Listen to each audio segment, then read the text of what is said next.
Everybody, Russ and the West Ham Network. Hope you're all safe and well. Happy Friday. We've done another week. Congratulations. Give yourself a pat on the back. And a West Ham free weekend in terms of, well, at least the first team. West Ham women are playing and stuff, so keep an eye out on the channel for all that. Hope you are safe and well. But, we haven't done a Have You Say Friday for a while. So I thought, you know what? Let's have a Have You Say Friday. See what the the West Ham network community is thinking. What's their main talking points? What's really got their goat? What's really got their goat? Or what they want to talk about? What they're happy about? That type of thing. We are here indeed. We are Byron. Andy, good afternoon to you. Let's just give you a bit of a heads up in terms of tomorrow. So tomorrow and Sunday, we've got you covered. There might be no international football. There might be international football, no West Ham, men's West Ham, in terms of the first team action, but we've got you covered. We've got a very, very special, possibly the most enjoyable interview I think I've ever had with the one and only, he always believes in his soul, number 26, Joe Cole. Joe Cole on the channel, exclusive 2-part interview. Part 1 dropping tomorrow morning, where we talk about European football, going to watching West Ham in Europe this year through obviously the coverage through TNT. We talk about joining West Ham and the pathway to getting into West Ham in terms of the youth team. We talk about maybe potentially of going to Man United. So all that sort of first spell, and also getting relegated in the 02-03 season. So we cover quite a lot in the first half, and then we've got the second half, part 2. Should be called It should be called the second half. I think that's what I'll rename it, the second half. So the second half, which will be on Sunday morning, more about his sort of second stint at West Ham.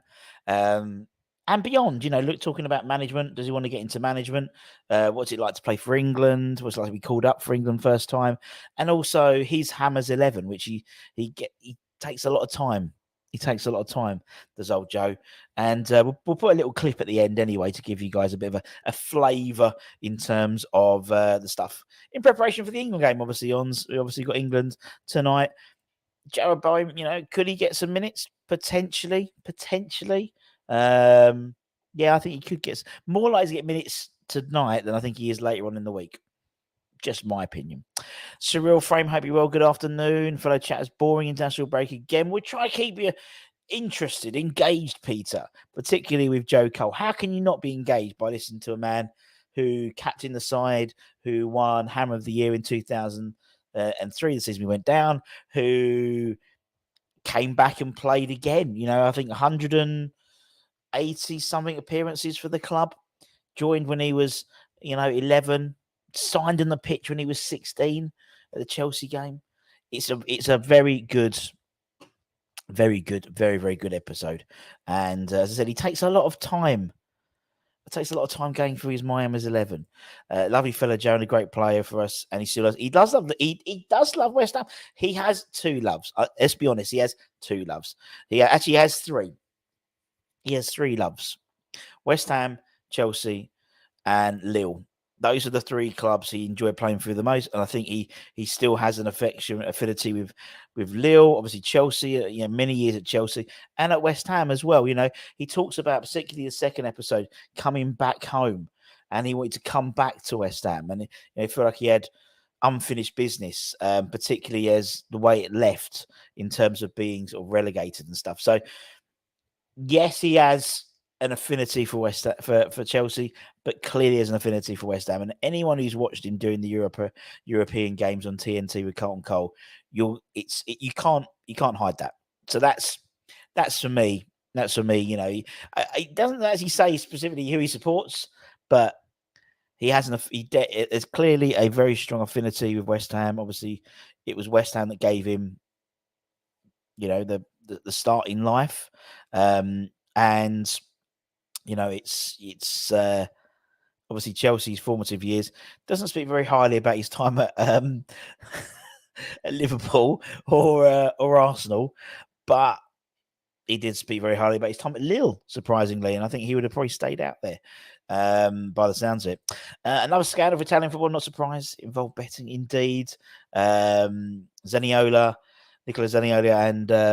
and Tonoli, Newcastle, Aston Villa, Newcastle, Italian internationals have been sent home from camp. And we spoke to yesterday about Lucas Paqueta, no one better, our Brazilian Magnifico, who has already been talking to the FA in terms of his hearing, with another meeting due back very soon. But even like I remember I think it was the Brazilian senator said he should be banned for life, and I think obviously Brazil haven't picked him for the last two national squads as well. So look, at the end of the day, it's benefiting us in a weird way, and we've shown total love, total support to him. He's adamantly denied all those speculations. So there we go. Happy Amaret, good afternoon, happy Friday to Kent's now. Kent will be excited about tomorrow. Can't wait for Joe the genius tomorrow on Sunday, coming on at Man United all them years ago. He was magic. Jose killed his free spirit. He could do anything. He speaks very highly about Mourinho. That's more like that's in the second sort of episode, so to speak. But he speaks really highly about his about the managing, about him as a manager. And yeah, I mean, he's great. Some great story. And if anyone's seen the David Beckham Netflix documentary and and particularly in Beckham's formative years when he was a youth team player and how he would sit in the first team dressing rooms and do training and go to Carrington training ground. Joe has a very similar experience before he signs for West Ham. So again, all this I never really knew about. I knew rumours of United trying to buy him for like 10 million quid back in 96, something like that. And we talk about that as well. And he talks about his disappointment as well. Really just, and we talk about also, I mean, Kent would know, obviously he signed on the pitch, and and I remember it being a massive thing, but all the kids used to sign on the pitches, but it was the game. It was I think it was Chelsea, it was on Sky as well, and it was and I said, did you feel the weight of expectation? Everyone. I mean, he's a couple of years younger than me, but we knew about him from the age of probably about 15 with the Milk Cup, and he went, yeah, I really felt it. And he says nowadays, I think with player welfare and mental health and stuff like that and well-being, I think the club and maybe me would have handled it, and my parents would have handled it differently in terms of straight. We've got a call. Well, no, we had a call. He's gone. We had a call and he's gone. Oh, we had someone calling in. Wow. Anyway, Joe doesn't slag us off, unlike Rio Ferdinand. There we go. The second coming of Joe Cole. He'll also be my fourth West Ham. My fourth of my Hammers 11 we've got on the channel. So we're getting there. Afternoon, Rich. Hope you're well. I do like watching him and Colton Cole do it. Yeah, and he talks about it so highly. It's lovely to see. Afternoon, Mark. Hope you're well. Auntie's wife and kid classed as loves. Probably. I think he appreciates us maybe, but does have a love for our club, no doubt. No doubt in the slightest. No doubt in the slightest. Talks very high. Of course, he would very highly about his time at West Ham. Talks very highly about, clearly they talk. It's something I never really thought about. But actually, there's a lot of, obviously players talk, don't they? And he said, I would talk to a lot of ex-players who maybe have not played at West Ham, who sort of came through the club very quickly, like Robbie Keane and people like that, and they all loved playing for West Ham. And it was the family atmosphere of West Ham, which basically meant that Joe Cole signed for us as a kid. And we will again that's something that we talk about and talk about in a lot more detail. Just the atmosphere and just all the playing staff, and there's so many things there. It's just it's crazy. It's crazy. So my faceman's at the door, but I think Joe's gonna. No, she's gone. Where's he going? Where's he putting the packages? Let me see. Where's he putting the packages? Oh, he's going next door. Is he going next door? Let's have a look. Yeah, I think okay. I think Paqueta will have no case to answer. Hopefully, I think so as well.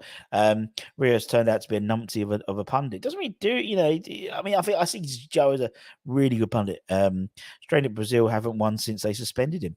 Who will be captain if Zuma leaves in the winter? Joe. not Joe, Geds, JWP. Maybe it might be enough time rather than coming in straight away and then being made captain. That Zuma, that sort of 6 month period, if Zuma leaves, then JWP comes in and becomes captain. I wouldn't be. I mean, he acts like a captain already. Joe was sat in the dugout as a kid, Notts County. Knew it's gonna be magical. Yeah, it's quite interesting. He talks about the date. He was in the stand the game before he signed for the club, like officially, and no one knew. No one would have batted an eyelid. And then a week later, he's in front of 36,000 people. Just imagine how many players are now shooting bricks with the crackdown. Yeah, definitely. He's cleared the Brazilian senator should resign. He should indeed.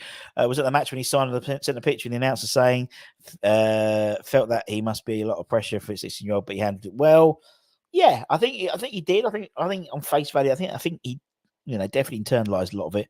It was Chelsea. It was definitely Chelsea. I think it was a Sky game as well. I remember it very, very clearly. Very clearly. But we'll see. We'll see. You'll have to watch tomorrow. As I said, I think it's out. We've done a preview at like a premiere. I think it's like 8:30 or something tomorrow morning. So with your cornflakes in the UK, that'd be nice. At this stage, I'm getting nervous. I haven't made a few dodgy bets in my time. Russ, I don't know if you've covered this year yet. What's the score of the Paqueta and a new deal? It lies. Well, I don't know. Look, we're seeing very much differences, and again, this is the whole crazy world of journalism and news and rumors and stuff. We've got some reports saying that I think X came out and said that Zoom and Paqueta were sort of, they're looking at doing deals for them. Then there's a counter offer saying Zoom is not going to be offered a deal. He might be going to the Saudi Pro League. The Paqueta one, it's like, okay, well, he's got 5 years. He's technically got 5 years left, but he's got the minimum release clause. Will we offer him a new contract? If we offer a new contract, obviously we'll have to offer him better terms and also new years on top, because you can't offer him the same contract. You have to offer him more years. That's the way it works. So we don't know. And by all accounts, we know that Antonio, we're led to believe Antonio signed a new deal. That hasn't been announced. We've led to believe that Souček signed a new deal. That hasn't been announced. But the Bowen deal's been announced almost, maybe even, as soon as the ink had dried. Even if it had dried, I don't know. So we just don't know. Saw Anton on TV, Anton Fernandez. He was walking a trapeze across London Stadium. He was. He was indeed. Stand up to cancer. We had him on the pitch pre-match last week. Not Anton Baker, that's for sure. Bellamy loved his time at club. He certainly did. Another one we're trying to get on hopefully soon. I think the pool of the Saudi Republic could be dangerous, as the president said. That no play is untouchable. It's money in it. It's money in it. The class of 99 are a good value. They're the sort of old school generation, possibly, Russ. Yeah. I mean, it's really interesting. We had like Bertie and that lot on, didn't we? As a little sort of little class chat, and that was good fun. I think it's quite interesting talking to Joe, because he talks quite openly. He's like, if it's not like he didn't like push for a move, but he knew it was probably going to happen. It was, it was like in another parallel universe, we would have kept Frank, me, Glenn, Rio, Carrick, Defoe, and we would have probably been title winners or up there in the Champions League spots. And Harry said the same thing. If he'd kept them, a different owner or different outlook, or someone like Glenn Johnson. I think Joe Cole went for like £6 million or something like that. 6.5, and Glenn Johnson went for the same as well. And Glenn only played 6 games. So yeah, in a different world, it could have been totally different. And he would have had a completely different career. He was already in the England squad. So was Carrick. So was Frank, and Rio just made the England squad before he left. So it was. Chelsea at the time were Abramovich just taken over as well, so it was the first big trench of Abramovich money had come in. So again, you can sort of listen to his view on it, but clearly it wasn't right. I want to go. I think he felt a definite sense of responsibility. I think if an offer hadn't come in for him, he would have still been at the club. But obviously, selling him and selling Glenn Johnson meant we didn't have to sell Michael Carrick. So we had a year of Michael Carrick. Didn't have to sell Jermaine Defoe, although he did eventually leave. So it's really interesting. It's a really interesting take on it. I think, and because Anton was there for like the first 10 minutes, so he asked one question, he went straight in with that question, and I was like, okay, right, I was going to come to that, but straight in about the relegation season. When he signed the said, "You'll never forget the day you saw Joe Cole." Yep, definitely. I remember it well. It was Jeremy, I think. Have you seen Ginger's interview? Such a frank. Yeah, Ginger's a great interviewer. Great interviewer.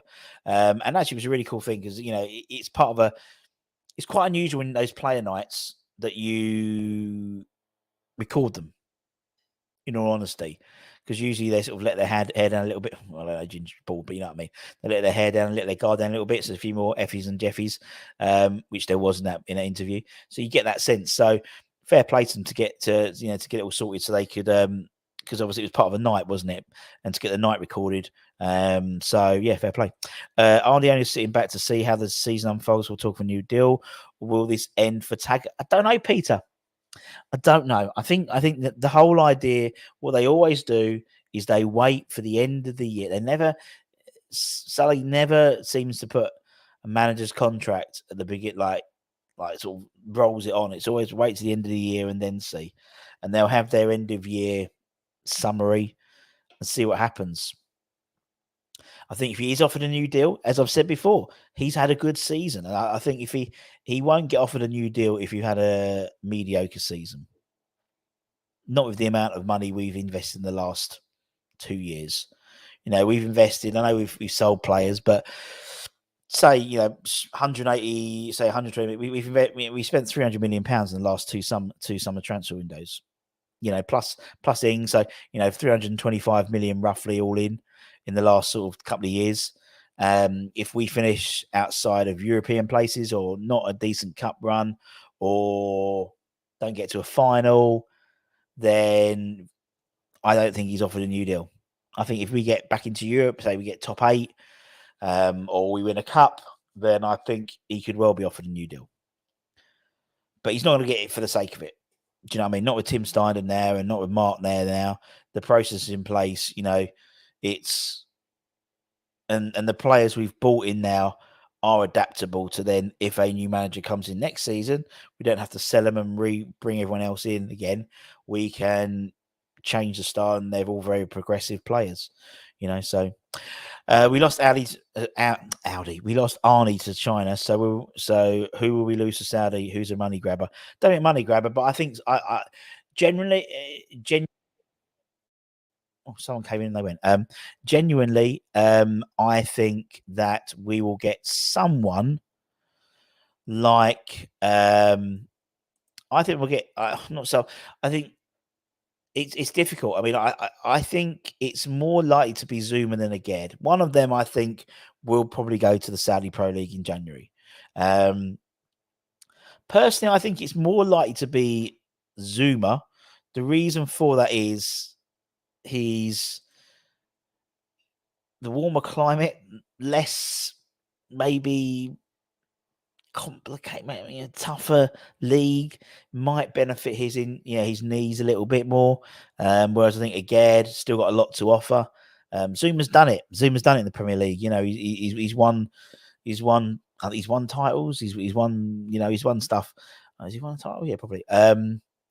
So I think for me, it's more likely to be him.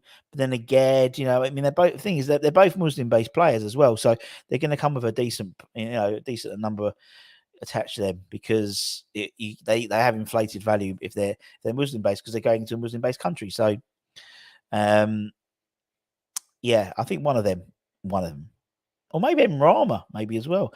Give Paqueta the armband he wants and the captain contract. And start again. Give Paqueta the contract he wants and the captain's armband if Kurt goes in January or next summer. I think Kurt's more likely to go in January than the summer, to be honest. But you never know. Paqueta, I don't think he needs the contract. Yeah, I don't think he needs the armband. He gives me slight. I don't know how he personally it'd be JWP. I'd give it to JWP. Just because I think he works. He acts like a captain already. And I think, again, it's just me, but particularly now the new rules that the captain it's only the captain who can talk to the ref, or they can't have more than one person. I think having someone who's more level-headed. Paqueta's quite a hothead, isn't he? So, you can imagine him getting in the face of someone. That could be quite intimidating. That could work. But I just think sometimes having like a calming, I think JWP can be quite calming. I think that could work. But yeah, we'll wait and see it. When some of the kids get a chance, will some of the kids get a chance or two when players go to the nation, or will we bring in a loan or two to cover? Who knows, Peter? Who knows? I mean, personally, I'd send as many of the kids out on loan personally, rather than give them a chance or give them half a game or a game in January. Look at Freddie Potts. We talk about him in Hammers headlines tonight. He is absolutely flying for Wycombe at the moment. And that's all because he's given regular game time. And that makes a hell of a difference. So for me, I'd rather him, as I said, I know, Danny Ings is on the list of potential players who are going to be moved on in January if an offer comes in for them. But that's only if offer comes in for them. It's like putting them on the transfer list. But if no club puts an offer in, they're still playing. So regardless of that, I don't think Devine's game time, I mean, it increases somewhat, but Ings won't get no game time at the moment anyway, so makes no difference. Any player under 30 going to the SPL is going for the money. And to be honest, Trini, if someone said to me, you can do your job you want to do, just on a financial perspective, not the morality about it, but on a financial perspective, you can do the job you want to do now, maybe a little bit easier for double your money. Yes, please. It is. Football's such a finite, it's generational wealth. And yes, you get, there's aspirations. And listen to, we'll finish with Joe's a little clip when he talks about playing for England. And that is a dream for particularly most English players, or English kids going in. Maybe not so much at an international level in terms of in terms of associations with people's countries and stuff, particularly maybe they're playing for an African-based side, but they were born up in France, but because of or even Ireland or whatever, they've got sort of grandparents, so they can qualify that way, sort of through the back door, so to speak. Does Antonio have a real affinity with the Jamaican national squad? If it meant going to the Saudi Pro League and he misses out on international football, would that bother him? I don't know. But I know I do understand what you mean. But again, I think that's about a bit of a utopian view of football now. I think it's now very much a business. But we'll see. Our owners are Mickey Mouse owners and don't do future planning. They wing it. Well, I think they did. I genuinely think that with Steindon on, there, we are seeming to be a bit more of a. There's definitely a game plan in place now. Cyril says, I met Ginge at the Southampton game last April, was in the bar before game and very nearly bumped into him. So, man, he's a lovely fella. And they all are. Colton, I've got, I was talking to, when I was talking to Joe Cole, but when I was talking to Joe Cole the other day, everyone, I said, on this channel we've had, and you can go back and look in the playlists, over 100 ex-players we've had on the channel. None of them have been an arse. None of them have been an arse. I've had some maybe a little bit more cagey than others, but I've enjoyed every interview I've done with an ex-player. Because and they've all been lovely. Like tonight, gonna go pop down and to Mandeville promotions night. They got one down. They got one at Dagenham Redbridge. They got, I think, Schemmel. I think Jimmy Walker. I think Steve Lomas gonna be there as well. It's gonna be a great night. It's gonna be great. And Schemmel I love Shems. I love Seb. So I think it's brilliant. I know we've got Arsenal in the next round, but league is a massive opportunity for us to win. And when we haven't won. That's me, mate. I'm totally for that, Ken. As I said, I think you think it's 5 more wins. 5 more wins, and you're in Europe again next year before February. Realistically, if you go all the way and win the final, particularly with so many clubs, so many Premier League sides playing each other, it does knock down the. There's another 3 or 4 or 5, ties which are all Premier League ties. It gets, and some of the non-Premier League sides are playing each other as well. So that'll get them into the next hat. So for the next round. So it's to be honest, it's the easiest way to get into Europe by far. Have you seen the big cat? No, I haven't. I haven't seen the big cat. I have not seen the big cat lately, Pete. Cat watch. I'll let you know if I do. I'd get rid of Ings and Cresswell. Need to keep Kira. Yeah, but again, it's whether people put money in. We all have different things. More is one thing I'm thinking of who would work at the club if he was replaced. It's easy to mention names, but do you think really work with? To me, it's who he would work with Tim Steindon, because under Steindon goes to bat for the manager. So if the manager wants X, this player, Steindon's go between Sullivan and the manager. So, Xabi Alonso comes to mind, pretty sharpish. I think Johnny Heitinger is a name to put in the hat. He's very highly regarded in the Netherlands in terms of his coaching ability. He did an article on the West Ham website today, I think it was released, and really interesting. He's switched on, knows the Premier League as well. I don't think you'd be wrong. It'd be a cheap appointment, granted, but I wouldn't think it'd be a bad one for him, really. Zuma could be right. Russ, age, injury, climate. You can find another right foot. We've got one in. We've got one. We got the Greek Adonis. He's ready to roll. And then what we can do is then invest and bring in the next one, whether it is maybe a young. I don't think we've got Casey as well. Kalen Casey in the under 21s. He could step up. You've also still got, at the moment, we've still got the likes of Tilo Kira and people like that. We're looking at Hincape, sort of left-sided left back, can play, for Bayer Leverkusen. Sabo again from Bayer Leverkusen, but Jonathan Tah, these guys you can bring in and they would complement it, no problem. JWP is a captain in waiting. I totally agree. I haven't watched Match of the Day yet, but did the so-called experts say about the Banks performance? I don't know. I didn't watch it, to be honest. I definitely could see JWP as a new captain. And by the way, he's spoken his contract signing. Jared Bowen would be excellent too. Maybe. I'm always a fan of the midfielder and the centre back and defenders being the captain rather than the forwards and up front. That's just me. Good afternoon, Gatesy. Hope you are, my friend. Doesn't need the shackles of captaincy, indeed. Extremely worried about Devine going at this season because of lack of game time. He's a jewel in the crown. He won't go. Ken. He'll be obviously by the news that's been leaked or reported. He's going to be offered an improved deal anyway. By Tim Steindon. I think he's young. He's 18. For me, I know why they kept him, but on January would definitely straight out on loan. Straight out. Decent side. Middlesbrough, under Carrick would be good, wouldn't it? That's what he needs to do. And you're totally right. I mean, look, I mentioned about Defoe the other day. I mean, you look at Freddie Potts. Jesus, Budden. Too many just names in general. Freddie Potts and how he's thriving. And I think there's a number of players. I think Callum Marshall has just been named the PL2 Player of the Month for September, which is good. He needs to go out on loan to bulk up, to be stronger rather than playing. It's easier to play against your peers, your age peers, than playing against veteran defenders, and that's what Devine needs as well. The Arsenal game will be harder now. They've got most of their injured players back. Yeah, but I think they'll prioritise. Ken Hams, I think Devine has had his head screwed on. I don't think he'll do a Defoe.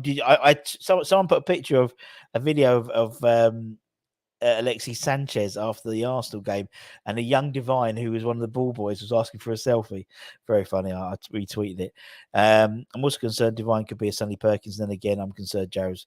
Yeah, I wouldn't worry about. About Devine. I reckon.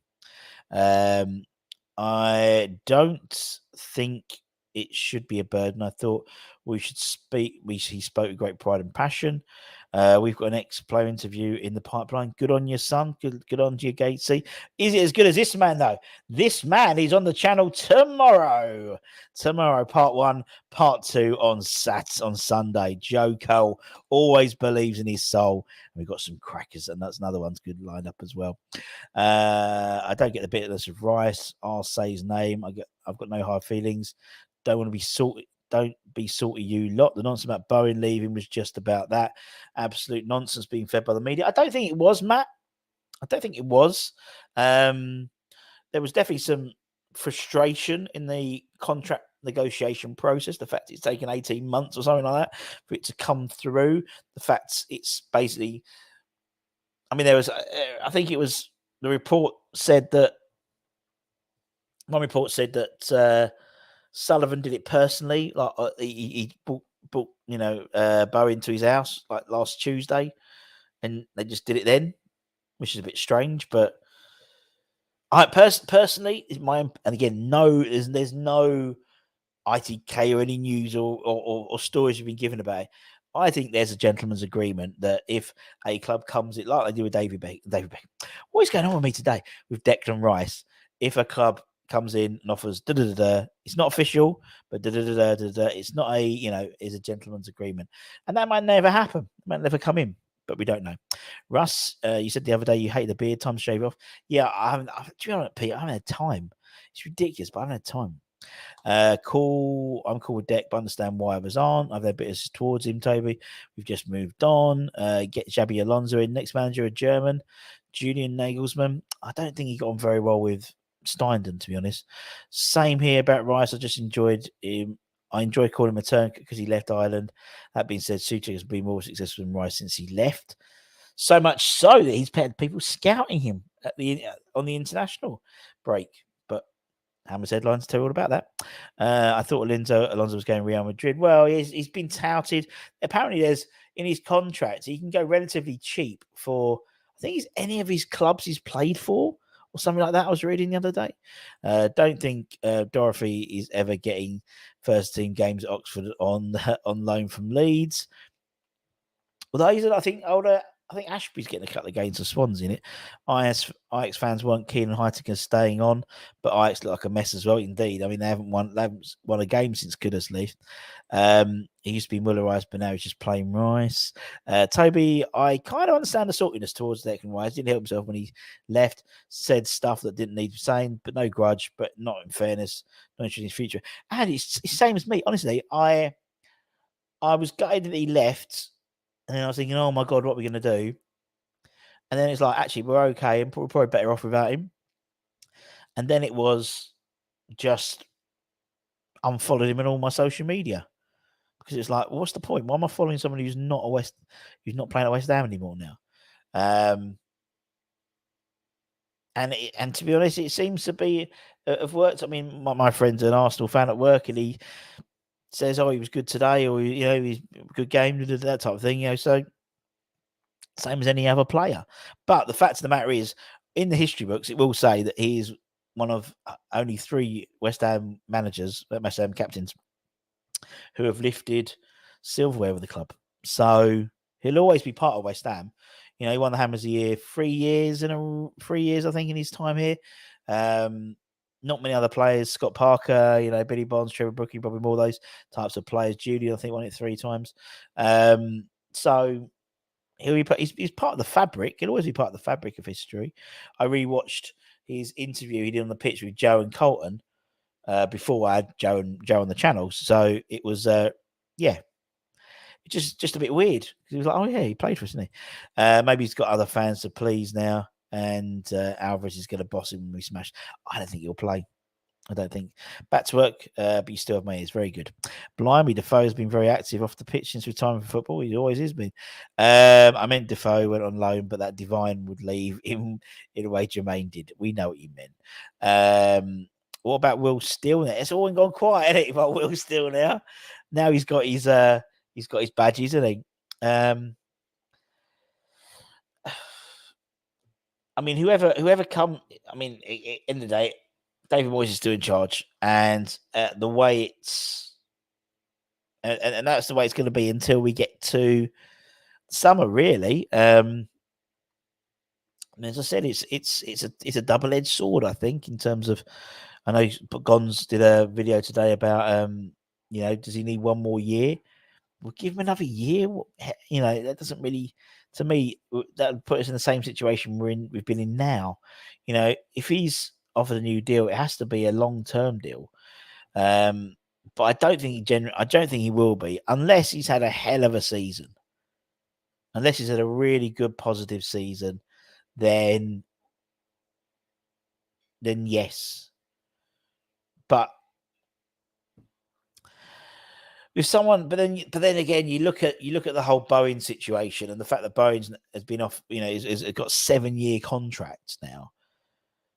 He would have asked. I have no doubt there would have been some discussion about the manager with Tim in terms of the future, the plans of the manager, the plans of who's going to be in charge. Because you don't commit yourself to 7 years. I know it's only a contract. It's worth just literally worth the paper it's written on. But it's still you've committed yourself to the next 7 years. So what does that mean?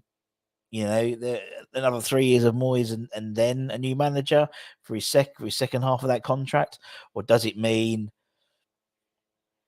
he goes in the summer and then a new manager comes in? I don't know. I do not know. Canada going through growing pains from new coach, owning possession but down 4-0. Jesus. Moyes will sign another 3-year deal in May, mark my words. I'm sure there's going to be a lot of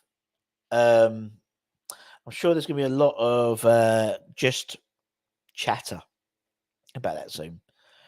Probably coming, in the AFCONs going into the second half of the year. A lot of chatter about what's going to happen. A lot of chatter about where he's going to go. Who's he going to sign? In terms of what's he going to sign as a new deal? If he's going to sign a new deal, who they're going to bring in if he's not going to sign a new deal. And I think that will be heavily influenced by possibly how well we perform in the Carabao Cup, because, we're doing well in the Europa League. The chances are we're going to, we're favourites to win the group. As Ken says, the Carabao Cup, I think, is the best chance of getting into Europe, and it's early doors. So, then you can relax a little bit because you're already in Europe if you win the Carabao Cup. Obviously, that depends on in November if he beat Arsenal or not. And obviously the next round as well, maybe have a favourable tie. There's so many factors. We spoke. I mean, as again, part of the first half of the interview with Joe, we talk about that 2002-03 season, and when we went down on 42 points, and it was really interesting. It was like getting his. I mean, we've had like JMO and people like that on, but his perspective, and he was like, I think this happened. It was like literally anything that could go wrong. The players weren't playing to the standards they were in. The board hadn't invested. We stood still relatively. We'd had injuries. We got a lot of sendings off as well. And you do need a bit of luck. And it was just literally everything toppled on top. We didn't have a chance.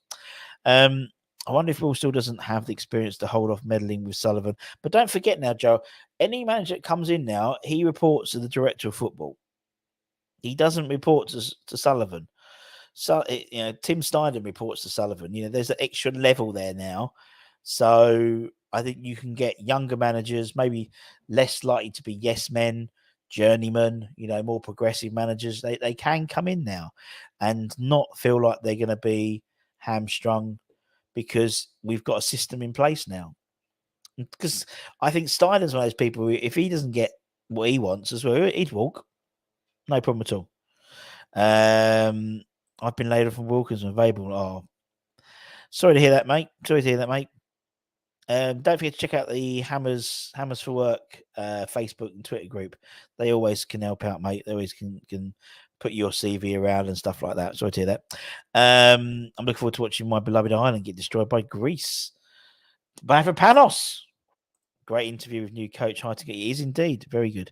It would be nice to sign players who, one, want to play for us, and two, will not be turned by Saudi money.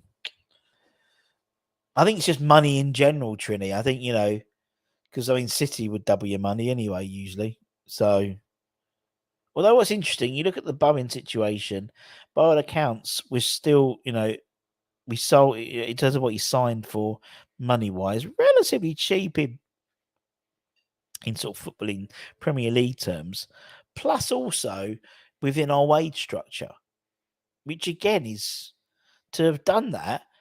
Bowen must have really, Steiner must have really done a good job on Bowen in terms of talking about the club, about the project, maybe about the future, that type of thing. Because most people would have just gone, I want 200 grand a week. And to be honest, he should not be named number 41. He could have signed that deal, 18 months before he left. And I think he cost him something like 10 million quid in lost income. He could have and still left, and they've been none the wiser, but he didn't. Whatever happens next summer, I trust him in regards to management and recruitment. Me totally, mate. Absolutely. That's what I'm saying. That to me is what's different now compared to, you've got BT, and 80, before Tim and after Tim. Like when it was all BT, then it was all Warren BT. You sort of went, it's just like, we're going to have a manager here now. We all do. There's a plan in place, and we were all very envious of the likes of Brighton, of Brentford, of people like that in terms of having this process. Now we've got this process in place. People are like, we can't sell him. When I've said that, I think Fornals is gone. He's gone. But it's ridiculous, and it is. But he weren't going to get in the first. He's not getting in the first team. We've just spent 130 odd million pounds on midfielders, or tell lie. We've spent 80 odd million on 65 million on midfielders who take his place up. Plus we've got Kudus, another 40 million quid. He's 27. If we can sell him and get reinvestment of, bringing in a younger model, that's what we want to do. And it doesn't matter how, and that's the same with Zuma, if Zuma goes, it's not the end of the world because the next one's coming in. And, Brighton have got used to it for years, doing it for years. So yeah, don't rate Greece. I just how bad we are, and if everyone thinks Moyes is shit, we have a look at Irish managers' win ratios. Old man Shaggy, hope you're well. If a good season, do you think it leads to us being snapped up by some big owner? Who knows, Peter? Who knows? But if a big owner or a company are looking to invest, what the first thing they do? They look at the league table. They look at who's won the cups. They look at stadium size. They look at infrastructure in terms of weight, in terms of not wage, in terms of attendances. We're usually pretty well on them. You look down to we're not going to sell. We can't buy. Man City. You go next one down. Oh, Liverpool, baby. Next one, Arsenal.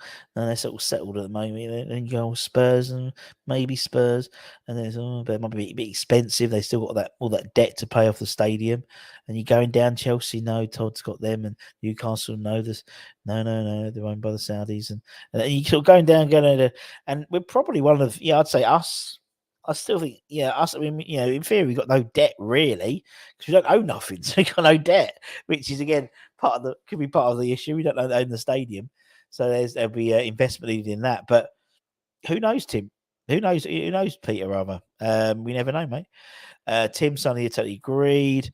Rumours of Rob Newman being pushed out. I mean, there's talk of it. Tim was adamant. What I heard was Rob to stay on because he was key for the Brazilian scouting network. And so he deserves, So, but we'll see. Innit? I mean, they're bringing in new people all the time, so it might be. No, he's still there. Is the link to De Gea true? Well, it's a link. Whether it's true or not, we don't know. He hasn't gone to anyone. No one's gone in for him. And by all accounts, West Ham apparently have offered him an 18-month contract. Not idea. Warren Beatty and, of course, Man United's wife Beatty. Very good. Any player that leaves, Tim will find someone equally as good. Tim already has a list, isn't he? Already has a list. Haven't followed internationals. Any good performances by our players? Hammers headlines, couple of hours' time. I'll give you the latest detail, Scott. Give you the latest detail. Not owning a stadium, does that make us less attracted to buy? I think it does. I think so, my friend.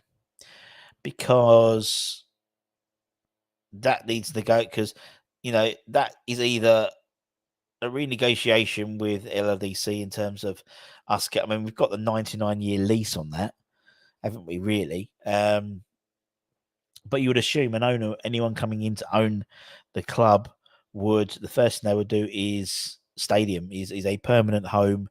It's not being tenants. So it's either we buy the stadium and off LLDC and look to make it more of a West Ham stadium.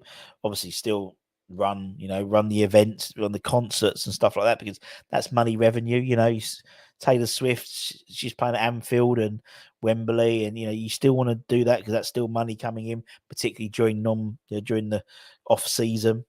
Or you look to invest in a new plot of land and buy a new stadium and build a stadium. That's going to cost a bit. I mean, Spurs was £1 billion, that stadium. You'd want to go and buy something. You'd want to build something which was as good as your competition. It would have to be at least 60,000, because we've got 50 odd thousand season ticket holders at the best of times. You don't want to lose money off the table, do you? So we'll see. Any news on when we are going to be able to open up the extra seats? There are some extras. There's a lot of ground, a lot of stuff being covered over. I'm not too sure. To be honest, we did have to get a safety certificate for every time we go up a certain number. So I don't know what we're up to now, but anyway, if Leicester had left the Walkers, we could be called with Walkers home. We could call ours the Jellied Eels. Very good.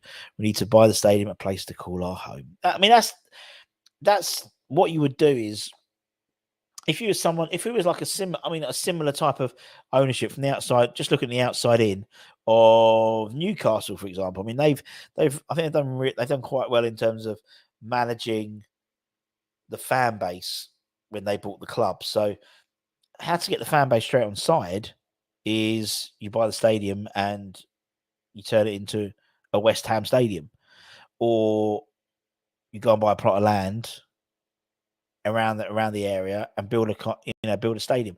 That's how you get them on board straight away, because that's the number one gripe with people. It's the stadium is not, that for them, they don't see it as their stadium. And so that's how you get them on board straight away. I think De Gea would have a lot of offers, could play who he wants, but he ain't. He had none. I like the idea of the Dagenham Motor Stadium. Back to basics. No, it'd be called You've Got to Be Joking Stadium, the Bowling Stadium, or the Chicken Run Stadium. Yeah, I could just imagine the Chicken Run Stadium. Indeed, they'll probably sell the rights to Illuminations for that. If we buy a stadium, it could be called the Forge. If we bought the stadium, it will be called the stadium. We'd sell the rights straight away to make some money back on that, without a shadow of a doubt. The Emirates, you've got all these types. That's exactly what we would do. We've got 60.5 an option to go to 6. Yeah, so I think we'd probably have to go up in increments. We might not have to, actually. I don't know. Anyone who buys the stadium will want to buy the land also. Otherwise, it would not make financial sense. Well, a lot of people have bought the properties and stuff around it, haven't they? Which would be, a lot of Middle Eastern investment has gone on. A lot of Qatari investment has gone around Stratford in terms of, I mean, it's even in the last 6 months, it's changed dramatically. You've got Sadler's Wells, they're going to, they move, a lot of people are moving out of Canary Wharf, a lot of the finance side. So that looks like that's going into, they're going to Stratford. It's a transport hub. Stratford's it's a play, the next 5-10 years, it's going to be unrecognizable in terms of the building work there, continually building, and they're trying to make it like an art and culture capital of London as well. And so things like Sadler's Wells has moved there. You've got the London College of Art as well has moved there, I think, and then also you've got the finance side as well, and a lot of big business moving the headquarters there as well. I know London Underground's moved there, isn't it, as well? Why would we buy a rundown ex-Olympic that needs... Well, because it'll be a lot cheaper, Matt, than probably from the ground up. You wouldn't need to spend £1 billion or £600 million on... You got the infrastructure. It's the most connected... It is, I think it is the most connected stadium in Europe as well. So, for me, you would use that as the foundations, rather than move on. Personally, that's what I would do. But you never know. Ethan, you're well. I can't say cannot find. I think they can, but I don't think they choose not to. This West Ham team excites me so much talent. It does as well. I love the fact we've got options. Love the way it's not necessarily a like for like. It's not no disrespect, but before it might be a Sai Ben Rama goes off, comes on 4 now, we play exactly the same way. We can bring on Kudus. We can put him in the middle. We can put him on the right. We put Barry on the right. We put Paqueta up front. We can put Paqueta on the left. We can push Tommy Soucek up. We can take Soucek off. We can, there's so much more movement now. It's really exciting. Do the Aussie team play dirty like the cricket? No. I hate us being called the massive rent boys. Really doesn't bother me. It's only a matter of time before someone wants to cash in. I totally agree. I always thought the old Ford sign Dagenham would have been the ideal spot. Great links to London and right by the Thames for the historical connection. Would have been. I just think there was a lot of. I mean, yeah, it was. You got the A13 going over as well, ain't you?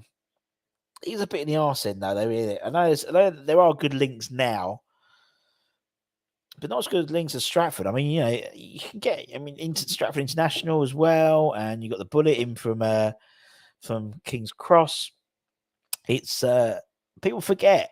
People sometimes, have there's this utopian view of the bowling and how wonderful it was.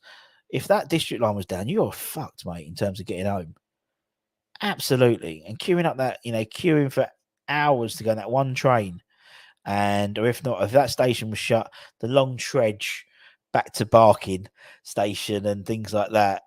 Nowadays, most football stadiums are so interconnected now that you can get there anywhere from anywhere in the country. So, I don't know. At what point is the stadium deemed not fit for purpose? It was built as a long-term structure.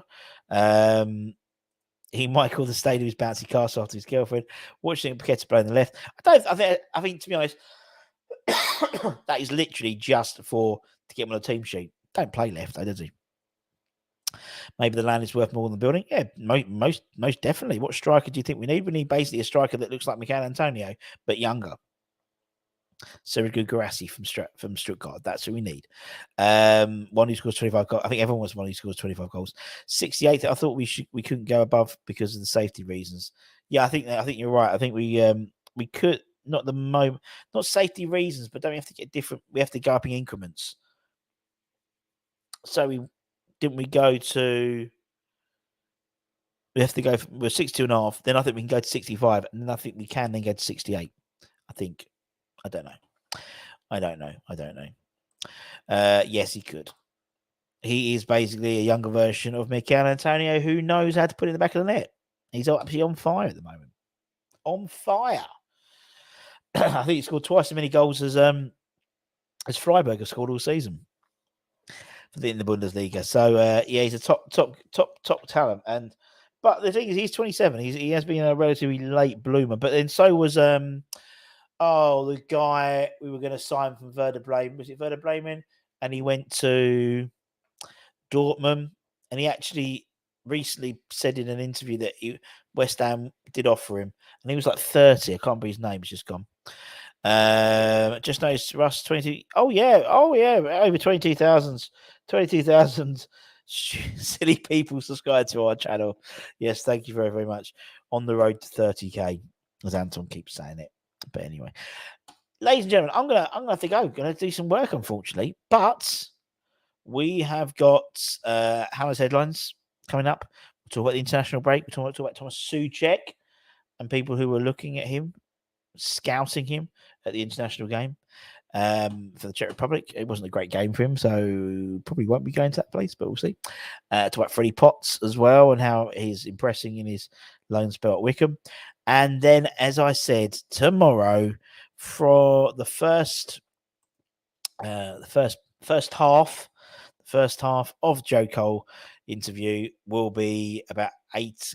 I think he said it's a premiere. I think it's 8:30, something like that. So make sure you got your cup of tea. I've put into 2.5-hour chunks, so it's a bit like Netflix. It's not Netflix. You can't get both chunks straight away. You got to wait a day. And then the second half will be in same time on Sunday. First half concentrates mainly on his first spell at the club and also European football, covering it at West Ham, that type of thing. And the second half very much about his second spell and life after football in terms of does he want to get back into management, playing for England, and also his My Hammers 11. And just to finish, I'll play you. Have I got a little clip here I can play you? Yes, I'll play a little clip. We talk about that GP in a lot of detail, and I think people will have a slightly different view of Joe Cole leaving after listening to that interview, in my humble opinion. Weren't all plain sailing for that. But anyway, won't get patched up and get Chelsea playing. Unbelievable, Jeff. Right, so I'll play at Joe Cole bit and then we'll let you go. Take care, stay safe, stay warm, stay humble, my friends, and I'll leave you with. It's like the end of the line. Yeah. It's like every kid's dream is to play for England. Like, it still holds that weight. There's something very significant about representing your country. And it's just the day, I played my debut against Mexico, and it was like, if the world would have stopped then, I'd have been a happy man, to pull that shirt. And that was from the age of 10 to the age of 19 when I made my debut. That was my goal. Play for England. And it was just. And then did you still get the buzz every time? Every time you got the call up, like for the next 50 odd times. Yeah, it's like anything. You do get used to things. You do like anything. You know what I mean? Like, do something for the first time. It's always the best.